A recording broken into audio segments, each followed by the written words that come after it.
Welcome to Medicine, Motherhood, and Missions, the podcast where we dive deep into impactful and inspiring conversations with amazing professionals who've turned their challenges into stepping stones for success. I'm Johanna, your host, and each time we meet, we'll explore the stories and journeys of remarkable individuals who are PAs, doctors, professionals, mothers, and mission-driven changemakers, from the halls of the hospitals to the hearts of our homes, and into the communities we serve. Join us as we uncover the challenges, triumphs, and everything in between, and see life through each other's perspective. If you're seeking fulfillment in your career and life, I've got something special for you too. Download our free guide on how to be a fulfilled provider. It's packed with tips and insights to help you thrive while balancing the many hats you wear. And for all those parents out there dreaming big while raising little ones, check out Little Evie's Big Dreams children's book series, available now on Amazon. These heartwarming stories inspire kids to chase their own dreams, just like you're chasing yours. So grab your favorite cup of coffee or tea, settle in, and get ready for uplifting conversations that will leave you inspired and equipped to make a greater impact. Let's jump in. Hi, friends. I'm so excited today. We have Denise Ubhayawansha. I don't know that I said that right. I'm so sorry, Denise. But she is in Sri Lanka actually right now, and I'm really honored to speak with her. She has dedicated her and her husband have dedicated their lives to missions, ministry, and community development. And so it's going to be a great conversation, hearing their story, their lives, their heart, their thoughts on community development, and what it's all about to really invest your life into helping others. And so thank you so much, Denise, for your time and for coming on to the show. Yeah, thanks for having me. Yeah, of course. And so tell us a little bit about yourself, and let's start there. Okay. As you mentioned, my husband and I work in Sri Lanka. My husband is a Sri Lankan national. I met him when I went to Sri Lanka for the first time in 2005, right after the tsunami that happened in 2004. And we worked in the same organization. At that time, it was YWAM, Youth with a Mission. And so we, I fell in love with the country, and eventually I fell in love with him, and we joined together to do ministry. We got married, and then we went to America for about 10 years, where we got Masters of Divinity degrees, the both of us, and kind of got our foundation made, and then came back here about 6 years ago, and we've been doing full-time work here since. We've got two boys. They're 7 and 11 years old. So wow. Keep us busy. Yeah. And so you guys met back in 2005. You had helped with the tsunami, or how, you went with a group specifically for restoration of after the tsunami, or So youth with a Mission, they do these schools, they're really geared for young people. They're really great. That's their strength, is for as a next step for kids that are don't feel like they're quite ready for college, or don't really know what their directions are and stuff. So we were actually originally planning to go to Zimbabwe, my team, when I was going. So if I had gone there, it would have been a very different, I don't know where I would be today. But the tsunami happened, so that got our attention to Sri Lanka, and we all felt like Sri Lanka was where we needed to go. So that's awesome. Yeah, so we did, relief work, evangelism, different things. Yeah, I am familiar with YWAM, and they do an amazing job. And so that's cool. So then that was kind of how your passion for missions and community development started, or where did that passion start? Yeah, that was definitely a God-led thing, God-ordained thing. Missions was at the bottom of my list of things that I thought I wanted to be and do. I knew that I wanted to do something for God. I felt called to ministry of some sort, but Uh-huh. missions was way at the bottom. I felt like that was the one thing I was confident in, was that it would not be missions. That's hilarious. Yeah. It's points like those that make me confident that God has a sense of humor. Yeah. He's like, we'll see about that. So Exactly. I ended up just at random. Literally, I picked up a flyer at a concert for this school with YWAM. I'd never heard of the organization or anything, and I never really like heard the voice of God or anything like that. Though I was a strong Christian, but I felt like a very, very strong conviction that I really needed to do this school, that it would be a very transformative thing in my life. And so I went, and it was the first 3 months were in Las Vegas. So that was the farthest I'd ever gone away from my home. I'm from Michigan, and people don't leave home very much, let alone go to Las Vegas. And then my dad was like, don't go to Las Vegas and all of this. So, but I did. Although he enjoyed visiting me. So,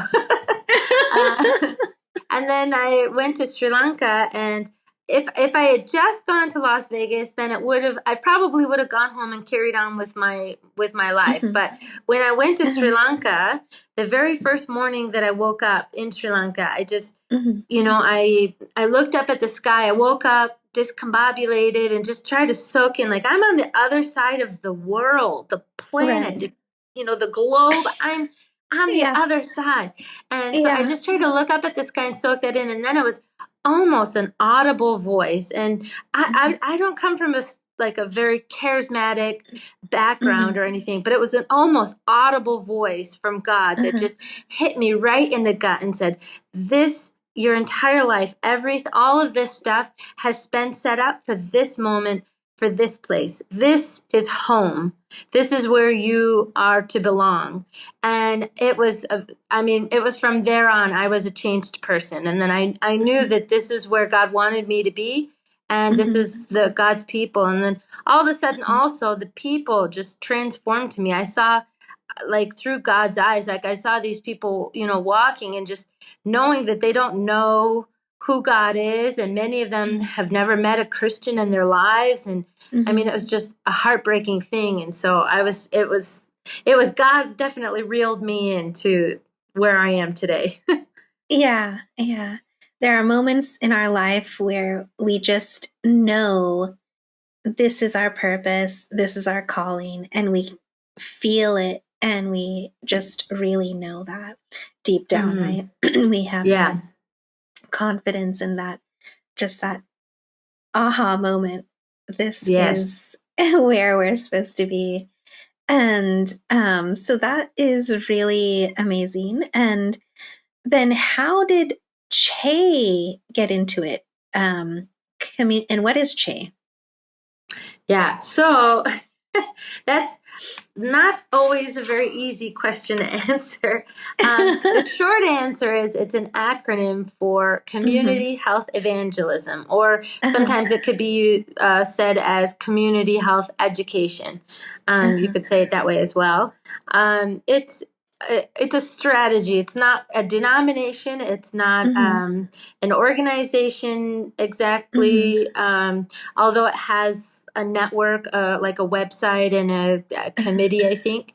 But it's a strategy that is used to make a pathway to community development. So it's like a network that everybody has, from all of their experiences, they've pooled in their lessons, their education, their tools into this one thing. And so it's about teaching these pastors and leaders a path. So you want to reach this community, but you don't know how. So here's the way, how to do it. And here's the why also. So Che usually has about a 1 week training. And in the training, they break it into 2 compartments. The first is the fundamentals, the why. Why is it important that we do things a very specific way? Why is it important, and why is it more impactful? And then how is it done? Now that we know the fundamentals, what does it actually look like in practice? Right. And so that's what Che is. Okay. And so it's targeting community development and using resources within the communities and helping communities understand what resources they have and bringing people out of those cycles of poverty through the resources they have already and educating them on how to be resilient, essentially, right? Yeah. So it's about community development in the sense that you're going into this community and you're essentially you're training the community how to help themselves, how to improve themselves, and to use the local resources. So there's zero dependency on you, and you act as the initiator. That's essentially. I mean, like, that's really the only role that we have as the initiator, and at first also the educator, but we train them to do it, this cycle of finding out what the problem is, finding the root of the problem, and then creating a resolution, finding the resources for that resolution, and then celebrating it. And then through that relationship, then we can also, it naturally flows into it, is that they want to know who you are, what your religion is, especially in places like Sri Lanka, where religion is extremely important to all of the people. And then that's just a natural overflow of it. And then we just, we can share about, and also Christian values flow into a lot of these community development things as well. Yeah. What are some of the root causes of poverty that you've seen in your practical work, or like the challenges they have that cause them to stay in these cycles of poverty? And I know some things are really hard to naturally get out of, but what are your thoughts on those and the things that you have seen? Yeah. Well, a lot of the challenges and a lot of the roots to these cycles of poverty that people are in is things that we've kind of through generations trained ourselves to do. And I'm not trying to knock down history. Every generation has something that works in that generation.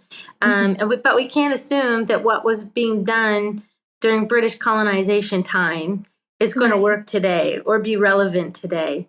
I mean, even stuff from the 70s and things like using the leaflets and the gospel books and stuff like that. Those don't necessarily work today, but they did in the 70s, when they were invented and stuff. And so that's one of the challenges is that we have is unteaching some of the people of the things that they're used to. So in these kinds of cultures, it's really, really common that there's the white savior complex, which is a term that's used in the mission field a lot, is that we come over from the West and we want it's a two-way street. We want to feel like the white savior. We want to feel like the hero. But like that's the root of it. But the surface level is we want to see a physical result of the effort that we've made. And so we want to do something and see an immediate result. And so we typically give, money is what makes that happen best. And so we go in. And then the people over here, they get used to that. And so that's what they expect as well. They expect the Westerners to come over and make all of the big decisions and to and they expect to depend on the Westerners for all of their financial situations, all their resources and things like that. And so I think that's really the number one thing that we're trying to break out of is teaching the locals that they are capable of innovation, that they're capable of thinking of resolutions, and they're capable of finding the resources from within their own communities. And then also Westerners that come in, training them not to fall into that temptation of just creating dependencies on the people as well. Because they think like, well, these people are poor and suffering, and I want to help them. And yes, that's true, but there's a point when helping hurts. Like there's a book about that. When helping hurts, kind of thing. So knowing the balance. I mean, it's like when you're a parent. I mean, you have a child who's fully dependent on you, but do you want them to be dependent on you all their life? No, you teach them the skills, you teach them the ways to be independent. And that is a slow growth. And it is step-by-step process that they go through stages, but there is growth, there is learning, and they learn the strengths that they have. They learn the gifts and talents they have. And as a parent, you see that, but you don't Definitely. want, and so that's my analogy, right? Yes. In this, because in the same way, we're also kind of working in these communities and through our nonprofits and stuff. And that's what we also want to see is the people we work with being resilient, having these ways of understanding their strengths, that they have what it takes to be successful. And it's just unlearning bad habits in a way, right? But it's because we definitely can fall into that trap of just being like, we want to just save the people, but that's not saving people. Every one of us has to learn to be resilient and learn how to be able to be successful ourselves. Because if we, even ourselves, just think we have to depend on someone else to take care of us or help us constantly, then what if that person goes away? Then what happens to ourselves? What happens to our resources?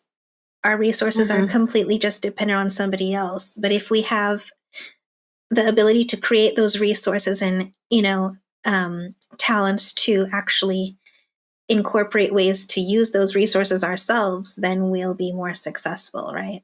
And that's why I love Che and the idea and impact of it is because we're actually focusing on communities as if, you guys are the resilient ones. You guys are capable. We're just here to nourish your own strengths, right? Yes. Without, in a way, it's kind of demeaning, right? Thinking of people are not able to take care of themselves. We got to get their strengths. We got to get into seeing how they can be successful themselves and learn those traits, right? Yeah. And it's sometimes it's also easier too. We feel like it's like with children also, it's easier for us to just do it for them. So there's a period of time where this discomfort is there. But I mean, like we've got a pastor that we work with. And when we first started working with him, he did the typical thing that pastors do over here. And I'm sure they do it a little bit in America. There are many pastors that do it too, where the one pastor essentially is the one-man show kind of guy. And he's an evangelist, and he's good at that. And he's good at inspiring people and getting followers and stuff. But his followers, his disciples, were all like little chicks just following him around as he's going. They're like, okay, today we're going this way. Okay, we're going. We don't really know what we're doing or why, but we'll follow you. Kind of thing. And so we started encouraging him. You can give them responsibilities, and you have to share the vision with them and inform them and bring them into your circle. And so it was a little bit uncomfortable for him at first to really entrust things to them. And I think he didn't believe that they could.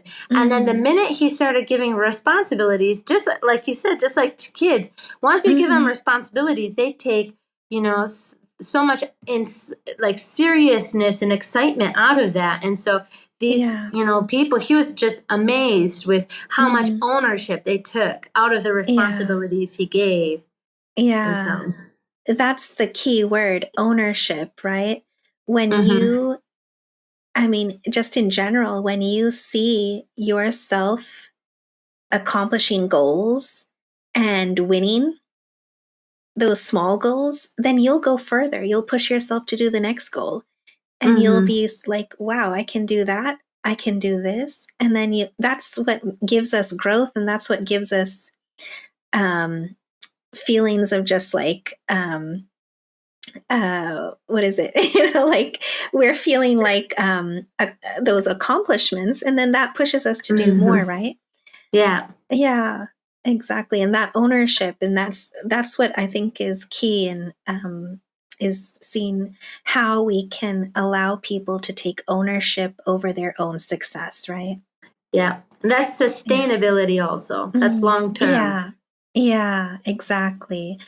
But what are those challenges? Because it's not easy having trying to change those mindsets and allowing people to see that they need to take ownership over their own success. Like, so how do we, you know, overcome those challenges and the mindsets and things? How have Yeah. you like done that yourself um, in your communities? Yeah. It's not easy. First of all, it takes time.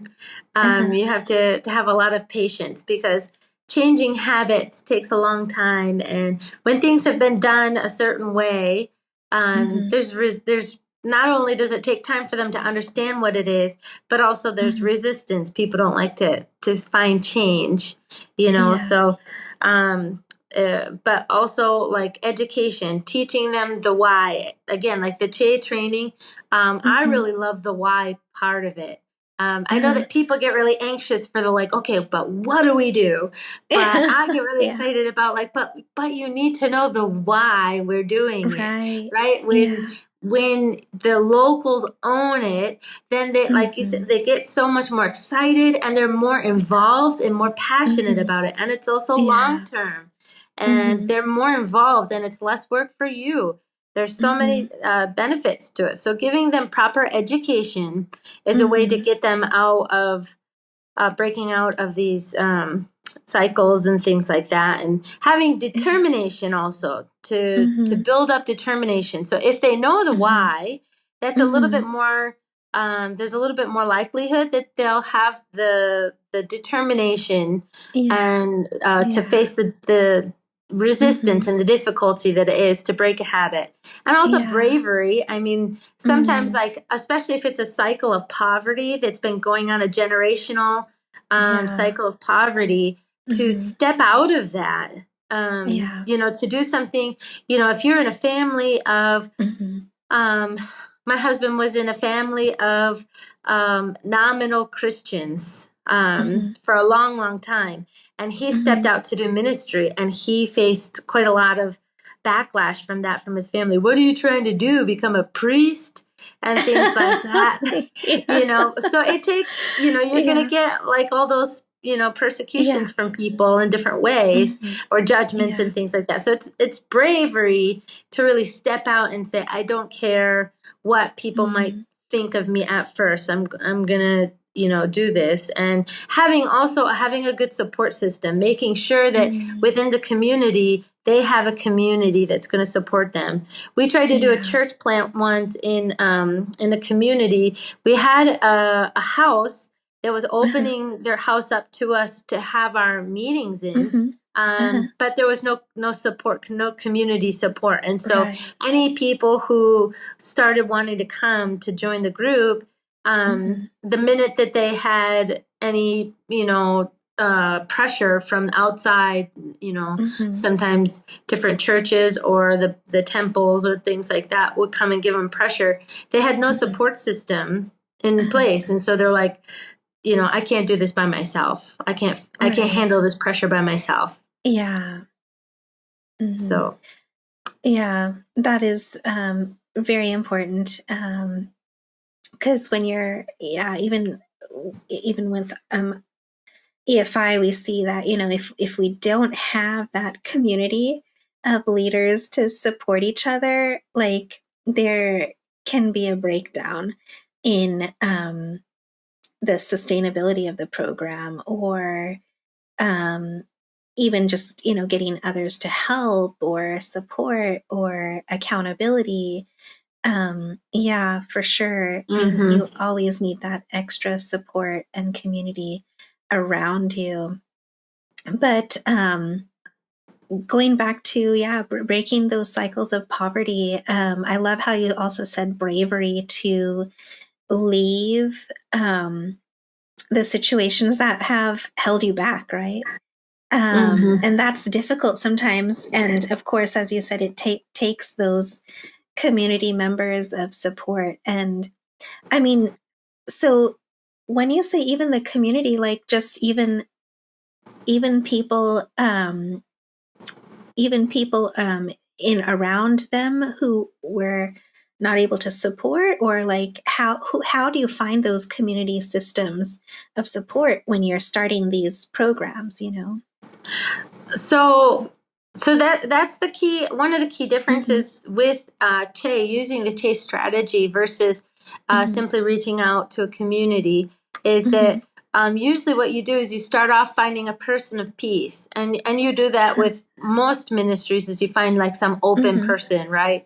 Or like a believer that may be kind of a believer and has room for growth, or some sort of way in to the community is the first step. But if you stick only with that person and you invest, typically what happens is we invest all our time to that person of peace, that curious person and things, and we invest everything into them. But rather what Che teaches is that you need to maybe use them as your path, but really it's the whole community. And so it takes a little bit of time, but what you're doing is, once you build relationship with that community, maybe using that person of peace that has introduced you to the community, you're helping the community by doing small, we call them seed projects, small projects that have a high success rate, that are easy to plan and can be done within a day. Those are building trust with communities. So that's the communities, you come in and they're skeptical, and then you do these seed projects. That's how you start to build trust with the community. You start to build relationships. You find the key people in the communities who are the community leaders, the influencers from the community, and you invest in those people, because those people, the others will follow. And if you can focus on in that way, then rather than having one person who you've invested a lot of time into, maybe start coming to church and maybe start having life transformation, you are doing an entire community. It may take a little bit longer, but maybe not. It might not take even as much longer than if you'd invested in the one person, but you're doing the entire community transformation. And so if you can transform the entire community, or at least the majority of it, or at least the most important people in it, you've created a community for support for the people who want to transform. They don't feel like it's all just one person alone. Yeah. I think maybe a comparison of that is, in one of our communities, we have the community leader who goes and works with the local community leaders and works with them and tries to help them in different ways for the community, especially when the economic crisis was really at its peak. They didn't just, only go to the people they knew who were having difficulties, but they worked with those local community leaders and police officers, the local area leaders who knew other people who needed help, and other people who were in need at that time. And those build connections and bridges and abilities to make maybe a greater investment of help into those communities. And that's how you build upon maybe creating avenues for helping others where you may not have been able to help those other people had you just limited yourself to only one or two people or those people that you already know, right? Yep. That's the And thing. so, yeah, and so definitely, because you can't do a nonprofit, you can't do community development without community, and you can't do it alone, right? You have to work with all the people around you in order to really benefit the communities more effectively anyways, right? Yeah. Yeah. And so, and especially in a lot of countries outside the West, a lot of cultures outside the West, they're much more community oriented and family oriented. Yeah. And so you have to think about the whole community. Yeah. And so in like that, way of thinking, how do we like create strategies to change mindsets? I know we. So, I mean, like I was saying before, the education is a really big deal, and that's why with CHE, it stands for Community Health Evangelism, but it also sometimes we just, according to the sensitivity of who we're talking to, we'll change it, but it's still very much relevant exactly what it is. It doesn't change what it is at all, because CHE is also very much community health education, because it's like such a key is not only just education in what CHE is, or the fundamentals that will help transform the way and the reason we do things, but also within the community outreaches themselves, there's so much education that we do. So, for example, you want to solve the problem of domestic abuse, you start educating them about first, understanding what is domestic abuse, and so if they don't think they have a problem, then they're not going to try to fix it. So you're trying to educate them that there is a problem that exists. You don't just come in straight away and start telling them this is a problem, but you start trying to educate them for them to discover that this is a problem, so that again they own it. They own the discovery, not you just lecturing them. Because then it's like a teenager, you have a giant feather in your hair. I do not have a feather in my hair. I'm going to prove it to you. I'm going to walk all day with this in to prove my point. So you have to help them to discover that these are problems, and through doing that is through education is one of the keys, the path. Also, again, just focusing on the whole community and not the individual is the path. Yeah, because sometimes, like, domestic abuse, they may not understand, right, that is an issue or a problem if that's what they've just seen as a norm from generation to generation. And so they have to even understand those basic concepts of whether or not what they're doing is right or wrong, right? And it's, and I mean, even CHE has some different things on, like even like water, sanitation, hygiene, things like that. Just going in to educate on this, these different concepts. It's not putting outside influences and this is what I think is right. It's not that at all. It's like trying to really help communities the best we can in allowing them to know, like, well, these are good water sources, or this is what it is, for preventing these disease preventative disease processes and diagnoses that can be from just basic hygiene practices or different things like that. And I mean, these are simple things, simple concepts, but those types of ways of, right. And that's where the education starts, right? And also, like with Jay, what we try to do is not just focus on like lecturing people, but doing it in a practical way through activities, through like dramas and things like that. So there's one lesson that we do about hand washing to prove the point about the importance of hand washing, but we don't just say, and we don't just show them, but we do a game. And there's a game where you go and you rub your hands in all the mud and stuff like that. And then we break them up into like 3 or 4 groups. And each group has a different method of washing their hand. One just wipes it on a towel. And then the next group uses water and wipes a towel. The third one has soap, water, and a towel. And then the last one has like a scrubber brush to get in the nails and everything. And so at the end, we're like, okay, whose hands are like really clean? Like, would you eat from your hands at what points of these? So to show them that, like, for example, they go to the bathroom and they don't wash their hands, then they can understand that, like, it makes a difference, right. Yeah, exactly. And so,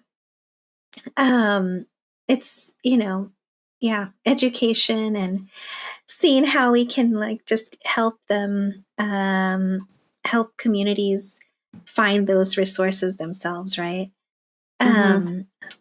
So in leaders, what have been the greatest strengths you've seen in leaders that can continue these effective community-based development programs?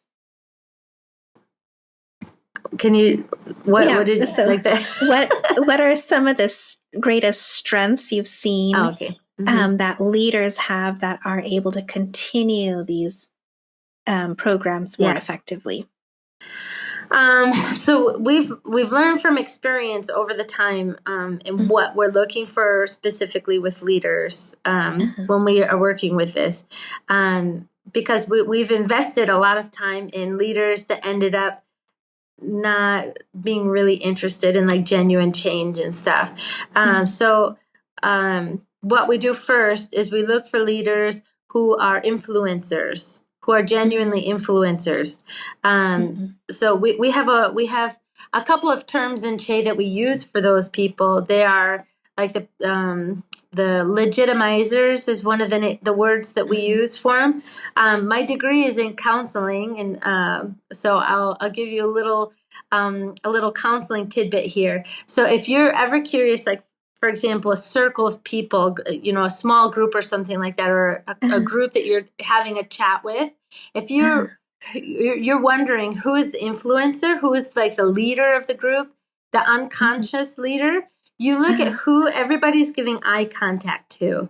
So typically you are going to look most frequently at the person who you believe is the legitimizer.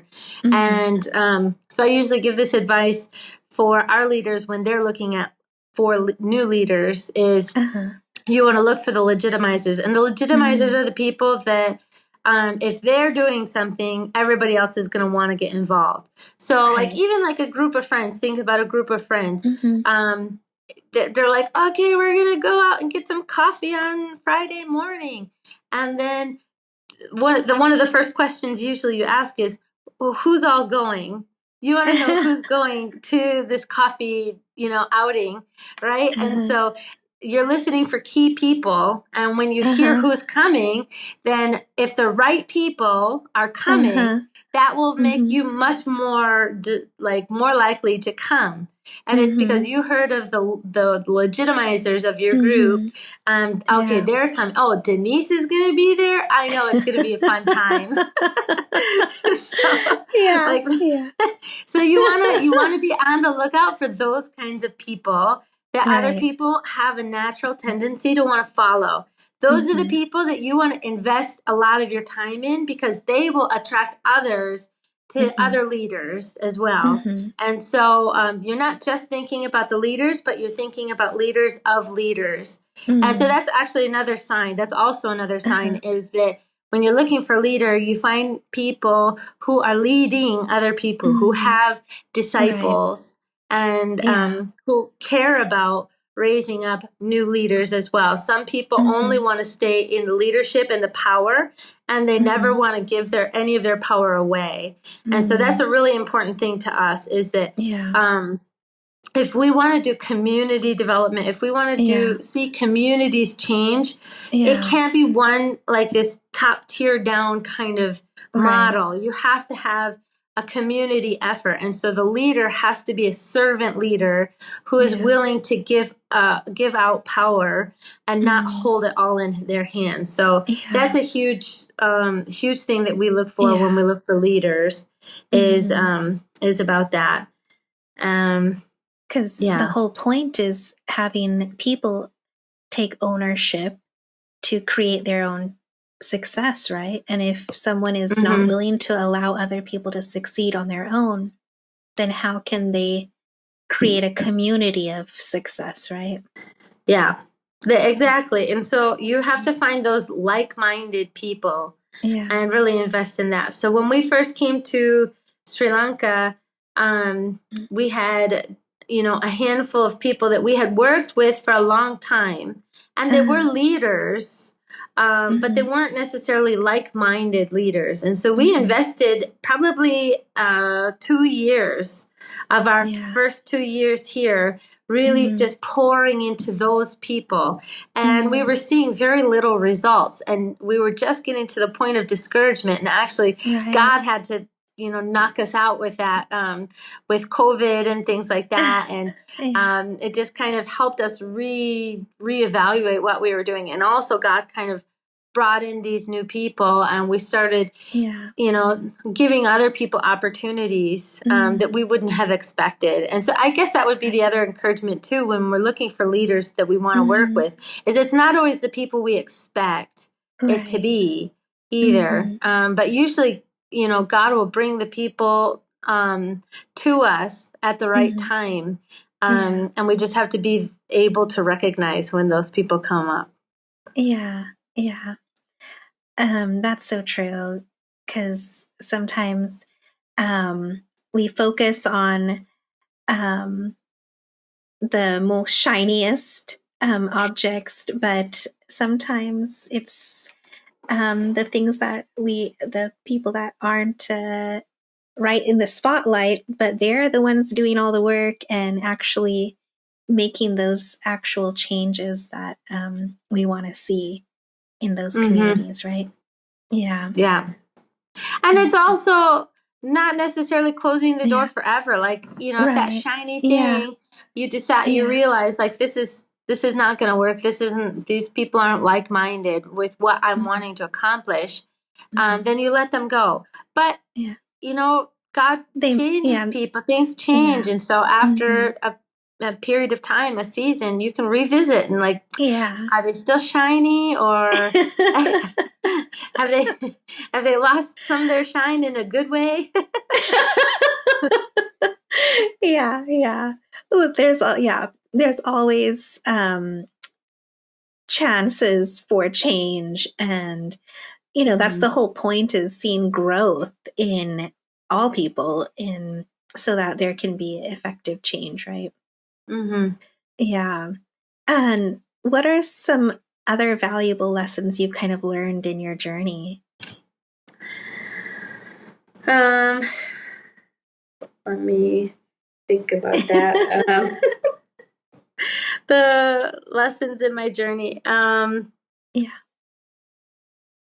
Uh, um, Sorry, there's so many things. So trying to like narrow it down into, because when I first came to Sri Lanka, I was Yeah.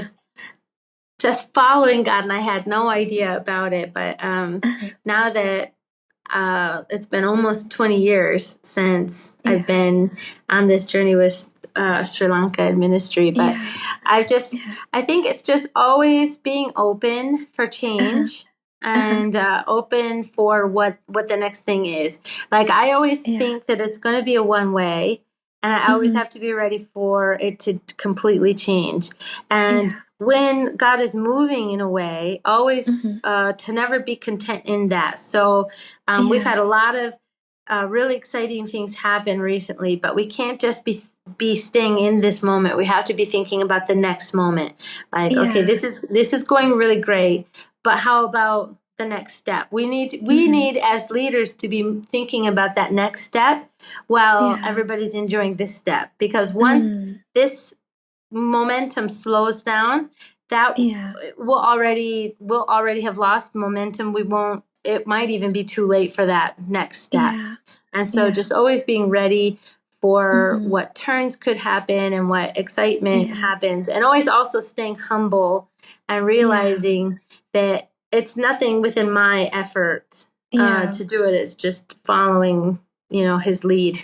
In a way, that kind of is like moving to a different country, and all those attributes you were talking about kind of comes with being able to do those big moves cross country, cross culturally. You have to be flexible, you have to be humble, and you have to be constantly willing to learn something new, right? And actually, I mean, like, even with being in a foreign country too, a really important thing is that we have to realize, again, like, that I'm nothing special, but also, like, me as a foreigner, again, like, it's so easy to get into that white savior complex, even if you know that it exists and you're trying to go against it in ministry. In our mindsets, we've just been ingrained in so many ways that that even our culture, a lot of times I've seen a lot of people who go abroad and they have this mindset, well, the way we do things in my country is better, and kind of thing. And we want to stay like in our culture in another country. And it's just not, it's not sustainable. It's not long term. You end up being bitter, you end up being unsatisfied, and it actually just grows your dissatisfaction with the place that you're in even more. When you're always thinking you're always thinking your way, your culture's way is better, and also always sticking with the way your culture does things without trying to make changes with it. That's so true. We can get stuck in our own way, and this is how we should have things done, without understanding the context and background of the communities we're working in. So that's a really big thing, actually, is then thinking about why is the culture doing things the way they're doing it. And when you understand that a little bit more, then it can make you feel a little bit more empathy and more excitement about that thing. Because there's always some kind of deeper meaning to the way things are done. We just don't understand it if we're coming from an outside viewpoint, right? And I've been trying to think of an example of it, so we're not just talking vague. I guess one example is in this culture in Sri Lanka, it's very much run by honor and shame as their motivation of right and wrong, kind of, so to speak. And I, in the beginning, I used to get really angry and annoyed with the culture, because every time anything bad happened or anybody, did something bad, it was always, oh, they're jealous. Oh, they're doing this because they're jealous. And I'm just like, why is everybody jealous? It's like, what is the deal? people. It used to bother me a lot. And I just would look down on the people because this is such a jealous culture. It's so immature, to be jealous of. Like, this is high school kind of stuff. Yeah. And but then in my studies and things in seminary, in psychology, I think it was probably my undergrad, I think, when I first discovered it. I started researching about honor and shame and honor and shame cultures. And then I started to understand what the root of jealousy is. And it's very much intertwined with honor and shame and people's views of where people are on that, podium of honor and things, and where they think that person ought to be on their podium of honor. And it just completely transformed my understanding of it. And I had a lot more appreciation. And I could also avoid jealousy a little bit easier too. Yeah. It's interesting because that honor shame thing is something that I think younger generations are trying to break free from, because they're kind of seeing some detrimental side effects, so to speak, from that whole viewpoint of just, honor, shame, and limitations too in going forward too. But it's very much held deeply within those Asian communities, that honor shame mindset. Yeah, that's interesting. That you're also saying that now you've kind of tried to come to understand it more so that you can help the community more in a different way by understanding those mindsets, right? Yeah. Yeah. Yeah. Yeah, I mean, I just had a friend recently. She was trying to make friends with some Sri Lankans, and she had them over to her house. And afterwards, they never called her back or anything like that. She's like, Denise, I don't understand what I did. What did I do wrong? And I know the girls that she was chatting with and spent time with, and I found out the backstory of it is she was asking like some somewhat condescending questions, like, oh, your leader's like controlling you guys. Do you ever feel uncomfortable that he's, that they're, it's a husband and wife, that they're doing all these things and stuff like that? And for her, it was just genuine curiosity and stuff like that. But for them, it was like, we love them. They're like a mom and dad for us. Like, she's attacking, our parents basically. And so they were just not interested in seeing her again. But for a Western, we're just like, I don't know what happened. Yeah. We're just asking questions, or it's interesting. All those really nuances that come with, going into any culture, working in, nonprofits or or community development, just having those like understandings, and you'll definitely come, no matter where you are, right? You have to have understanding of those little nuances that you're going to miss. You're going to miss because you just don't know until you find out. Yeah. Yeah. But to learn from them so the next time it will be better. Yeah, exactly. So can you share an example of a project that had a significant impact on the community that was successful? Just to have like a practical understanding of what is successful. Let me think of we have a lot of really good ones. So there was a project so when we do Che, so everybody who teaches Che does it a little bit differently. But when we do Che trainings, we have found that emphasizing these seed projects is a really, really important thing, and is a really helpful way to build off of, especially when you're doing something that you're not used to doing in a different way of, reaching out to the community. The seed projects, which I mentioned, are, small, high success rate, easy to accomplish kinds of things. Those are a great thing that you can build off of with a Che style. So one of the guys, one of the pastors that we work with, who's actually one of our staffs now, because he's I mean, like, he helps us teach others about Che. And when he did his seed project, there was a community that he was interested and had never really had an idea about how to reach out to this community that was nearby, where they were somewhat nearby, but a different community than where they work. And so he, through a friend of a friend, kind of connected to the principal of like this small village school in that community.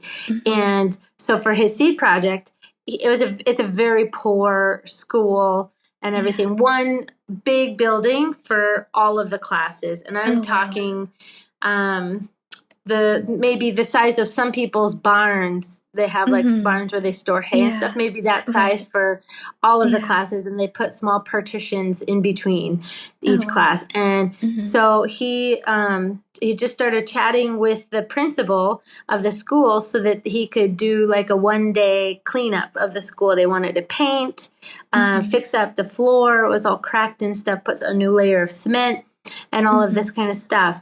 And so it was a combination of some of his church people for a lot of the manpower for painting and all of that kind of stuff, but a lot of the community as well. A lot of the parents joined in to help cook meals provide lunch and tea time and things like that. And so it was still very much a community effort as well, not just them doing it for the community.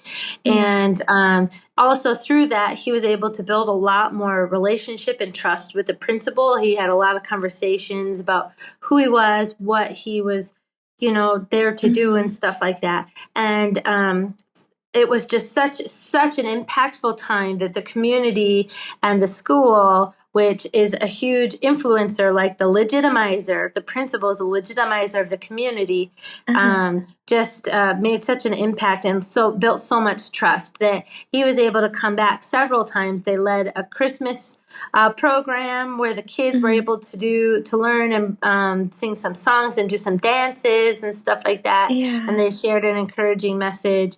And we're able to, from their church, not any Western, we contributed a little bit, but we also didn't want to, again, feed into dependency and stuff. Their church pooled money together.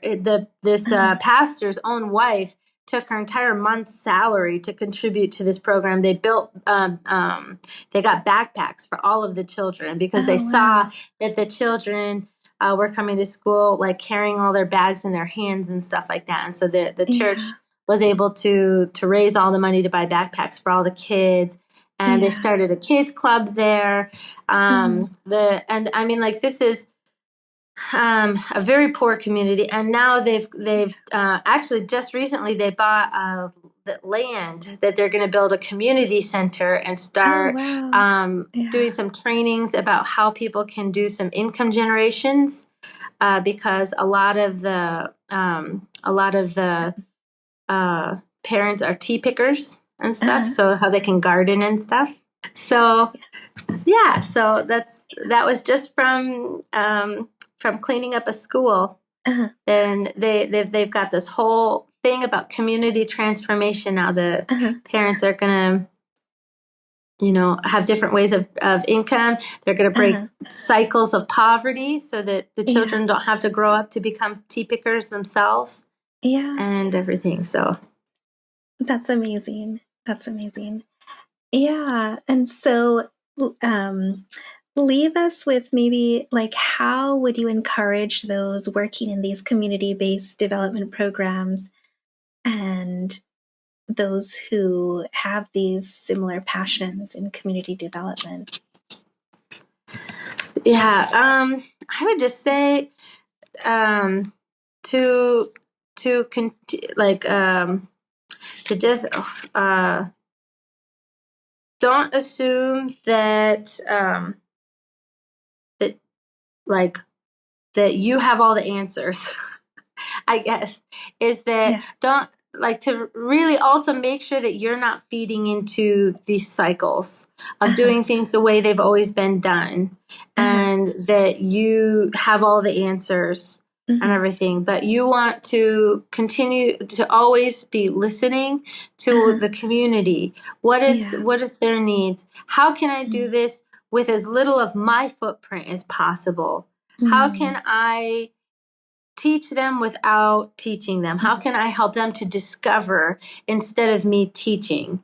Right. Kind of thing. And to do it with as little effort on my part as possible, which sounds lazy, but it's not. It's just, it's just facilitating their growth, facilitating their transformation, facilitating all of these. How can I be a facilitator and not a teacher, not a worker in these community development? What can I do to not do too much? Yeah. And to also find the niche, is that the word? The niche, the thing that's missing, and fill in that part. So I think a lot of people come into communities, and this is also something that used to work fine and now has started to transform, that a lot of young people are coming and they want to go, to the mission field. They want to do community work and stuff. And they think, well, I'm a foreigner, I'm a Westerner, and I'm coming in. That's enough. That I have the desire, and I'm from the West, and that's those are the two key components, right?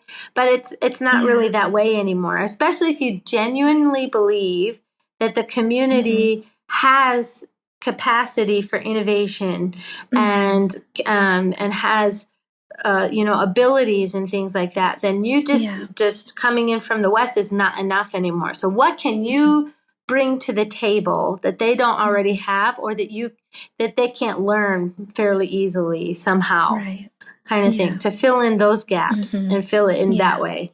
Don't take a job away from somebody, a job that somebody local could be doing, because most likely, unfortunately, not unfortunately, but unfortunately for our egos, they're most likely going to do a better job because they're local. Yeah. It's harder to do, actually. What you're saying is letting go and letting others take those responsibilities when we're going in wanting to help them change or help them. That helping mindset sometimes can be our downfall if we're have the right motives and the programs, but we're not allowing them to actually succeed. Right? Yeah. So that's sometimes harder to do. It is. But that's exactly what's needed. And that's the hardest part, is because it's unlearning behaviors and habits and mindsets in order to create those new behaviors changes, right? Yeah. And so, yeah, it's unlearning both on their side and ours. Yeah, and ours. Yeah, exactly. Yeah. And so, thank you so much, Denise. Oh my goodness, we could probably do a part 2 because there's so much to discuss and unpack with community development, capacity building, and just, so much to learn and understand how to do the programming more too. But thank you so much for your heart and passion to, be there and facilitate the work and programs there in Sri Lanka. And I hope that everyone listening can spark hope wherever they are, and know that all you have to do is be that one spark of hope and change, and you will see that ignite in your communities. So thank you so much for listening. I hope that you are inspired and learned something today, and we'll see you guys next week. Thank you so much. Thank you. Thank you for joining us on this episode of Medicine, Motherhood, Missions. We hope you found inspiration, insight, and a sense of connection in the stories we shared today. If you've enjoyed today's episode, be sure to subscribe and leave us a review. Your feedback helps us reach more listeners like you. Follow us on Instagram for updates, free downloads, and to join a community of like-minded individuals passionate about making a difference through medicine, motherhood, and mission work. Remember, you're not alone in this journey. Until next time, keep sparking hope, keep healing, keep nurturing, and keep making a difference. This is Johanna signing off from Medicine, Motherhood, Missions. The medical opinions expressed on this podcast are for the informational purposes only and should not be considered as medical advice. Always consult a licensed healthcare provider for personal medical questions or concerns. The views expressed by guests are their own and do not necessarily reflect those of the podcast host.